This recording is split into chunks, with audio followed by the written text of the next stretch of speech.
This video is going to walk through a Fulltime Families event and show you what to expect and if it would be a good fit for you. So the first and most important thing to know is that you do not have to be a full-time family in order to attend the Fulltime Family events. We're not full-time. We've always had a sticks and bricks house. There were other people here who also had that same situation. There's people who used to be full-time and they're no longer full-time. There's people who just do a lot of RVing. So plenty of different options of people who are here. The only consideration is that everybody is a family, and there's so many fun family events going on. Let me start showing you those. So our event is called the Halloween Hullabaloo, and this took place in South Fork, Colorado, which is the southern part of Colorado, October 16th through the 31st. There was actually a send-off on November 1st, so I guess all the way through the 1st. We would start the mornings with a coffee talk, which is pretty much for the adults. We'd meet in the clubhouse for an hour and just talk about different topics that are important for RVers. During the day, there was usually some sort of craft for the kids, or maybe an outdoor thing like gaga ball or a hike, or some sort of event. And then in the evenings, there might be like a mom's night out or dad's night out and different events like that. And I'll show you a video of a lot of the different events because we participated in most of them, but just wanted to give you an idea of what the itinerary kind of looked like. And there's other things that were added in here that the campground did, because the campground owners are full-time family members. So they had a bunch of additional activities, which made it so much fun for the kids. There was so much to do, and my kids are still talking about this event. So the first evening, they kind of had a meet and greet where they would talk about all the different things that were coming up and just giving a general layout, especially for new people like us who haven't been to a rally before. And then the kids could get together. They had s'mores so everybody could start roasting them. And of course, the kids immediately just start making friends because that's what they do. They're used to traveling and making friends. And so that was really cool that we got started right away. After s'mores, they had one brave soul who was in a shirt taped with a bunch of candy, and the kids could run and chase him and try to rip any of the candy that they could get off of him. So that was a lot of fun.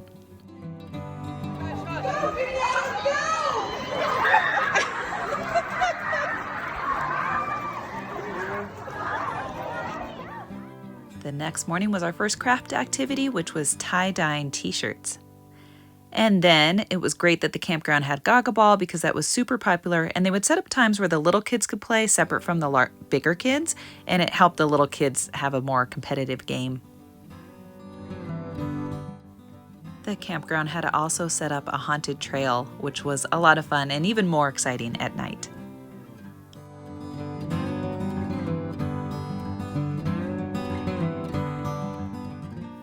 And the perfect ending for most nights is s'mores. Gaga ball at night was popular with the older kids.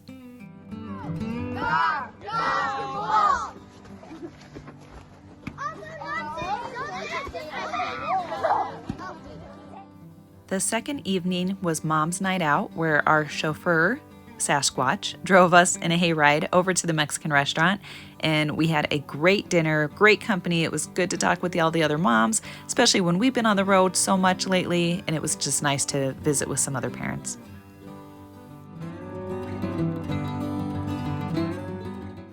The next night, the kids had their own hayride they got to do, and Sasquatch made an appearance at their hayride as well. And then later in the evening, they did a scary ride for the older kids.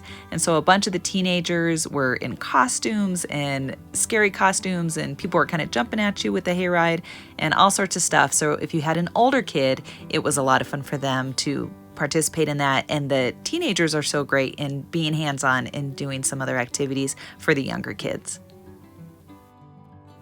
Overnight, the Rally Ferry visited and left goodie bags on our step. The girls both got one. It had some different candies and pencils and bubbles and fun stuff like that, and then tickets. And the tickets are for the Carnival, which happens on one of the last days. And I'll show you that at the end. But the kids were very excited to have this waiting for them when they woke up in the morning. Here's Elsa's tie-dyed shirt she's so proud of, and she pretty much wore that for the rest of the rally. Our craft the next day involved painting rocks. So they had all the supplies, a bunch of great shaped rocks, googly eyes, all sorts of fun stuff for them to make their own rocks. And every day at the campground was a special rock that was hidden, and if you found it, you got a special prize. Next, we spent the afternoon exploring one of the local reservoirs and doing some hiking. You don't have to do all events with everybody else at all moments in time. Sometimes it just works out to go do something else, and that's fine. At the start of each week, they would have a printout of an updated schedule, and it also showed all of the campground-specific activities. So those are highlighted here in yellow. So those are things kind of outside the Fulltime Family Rally, but things that the campground was sponsoring. Now, I ended up being sick a few days, so we missed out on a couple of the field trips. One was going out to the Great Sand Dunes National Park. We're from Colorado, so we've been here a bunch of times, and it was really windy the day that they went, so we ended up not going to that one. They also went to a hot springs after the Great Sand Dunes, which was kind of out in that area, and we didn't do that because we had just been to the Pagosa Hot Springs a week before, and highly recommend that one if you're down in this area. They also did a day trip out to Creede, Colorado, and did a little bit of driving up in that area. We had actually just taken our Jeep up on one of the major trails up here and made it up to one of the mines on their last day before they closed for the season. So fortunately, we kind of hit that at a better peak time just a few weeks before, and so didn't end up going with a group, but it was great that they had that option available for people. My kids pretty much wanted to do every craft activity available, so of course we did the shrunken heads. We did still do school during these few weeks, not necessarily full days, but at least some of the essentials like math and language arts. Some parents totally let their kids be off of school for the few weeks of the rallies because they're used to that, but you really had the flexibility of doing whatever you wanted. There were a bunch of different options of what people were doing there. Later that day, we had our first snow, and it wasn't going to be our last snow, so people were really figuring out if they were set up for winter weather. There was only kind of one general store in town, so I think trying to make sure you had enough for like heated hoses and stuff like that, you kind of almost want to be prepared ahead of time because that got to be an issue for some people. And now we're approaching the weekend and the kids are getting ready for the marketplace. So the marketplace is a great place for the kids to sell their own goods, whether that's baked goods or something that they've made, maybe a service that they're willing to do. So they have different things like bookmarks. My kids made cupcakes, and then Elsa made pillows, and they're things that they're planning to sell to the other kids or parents that are there. We finished setting up all of our Halloween decorations that day as well, and then the kids had a piñata that they got to do over in the outdoor space and plenty of candy for everyone. And Saturday morning was the marketplace. It was a great chance for the kids to learn how to price things and sell items. You're going to get a feel here for what kind of items kids have. So if you're ever attending a rally, you can give your kids ideas of what they could put together and sell themselves. One of the great features is that some of the rally coordinators and the different leaders came by and were asking me as a parent if my kids were getting some sales and if they were feeling happy with the experience, and then they were going by and buying things if any kid wasn't really getting enough sales and it wasn't a positive experience for them. So they were making sure that all the kids really enjoyed their time and got some sales out of it. And by the end of the day, my kids pretty much had sold out of all their stuff, so it worked out great.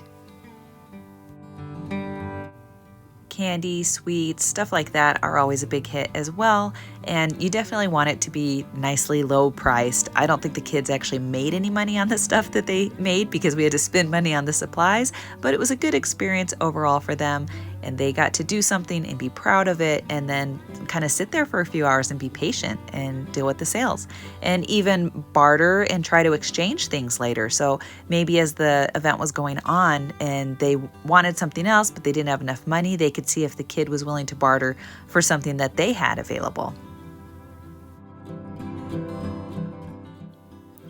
And once the marketplace was done, we all kind of pitched in and helped clean up some of the tables and the chairs and started getting things ready for the crew that was coming in to decorate for the evening's Masquerade ball.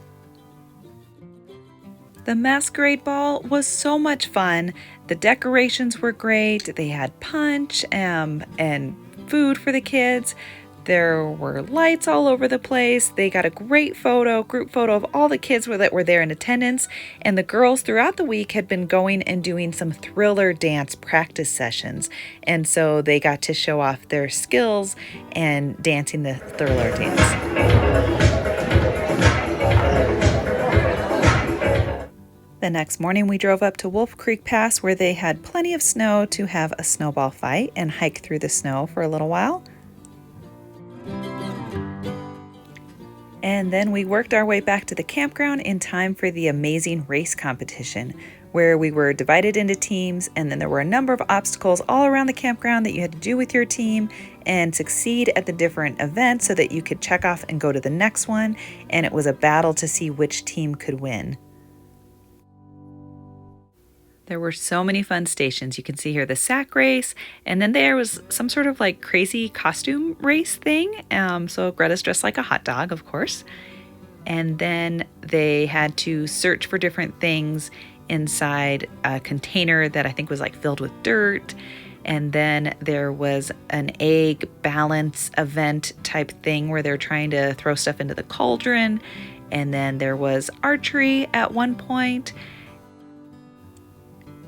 There was a horseshoe looping competition part. And then I think this game was kind of like a memory. You had to remember where stuff was matched. And then this was the hardest station, and it was a puzzle, and it was impossible. Even the adults were struggling trying to get this one completed. And then, this was the kids' favorite probably, where one brave volunteer had to eat something like snake's eyes or worms or something, which of course that's not what they were, but the kids didn't know that. So it made it fun and a lot of funny faces. And then I think our team came in like 7th or 5th or something, but it's okay. It didn't matter. It was a lot of fun. Next day was the pet costume contest, and we put Astrid with some devil horns and a bandana that said, "I ate my costume," because she eats everything, and that's what makes it so funny. And she won the scariest costume. And then the girls had planted pumpkin seeds the night before, and their pumpkins grew into giant, large pumpkins that they could carve. Here's an overview of the campground and all the rally people. I wish I could give credit, but I don't know which dad it was who took that picture with his drone, but it gives you an idea of all the different families that are here.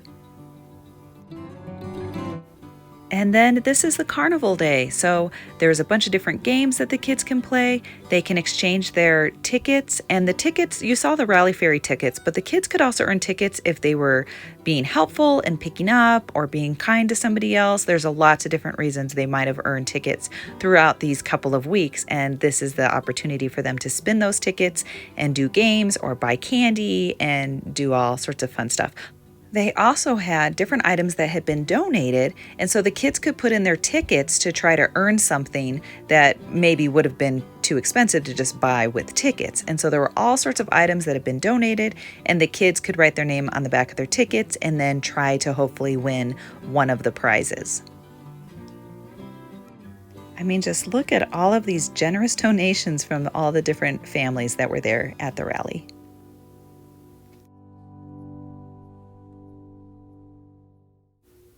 Here's our final shrunken heads after sufficient time to shrink.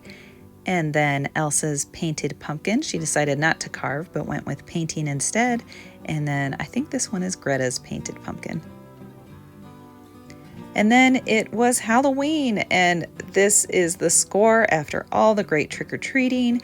So there was outside music and heater lamps, and the kids could go from site to site and collect all sorts of candy. It was a really fun time, so much fun the kids a year later are still talking about it.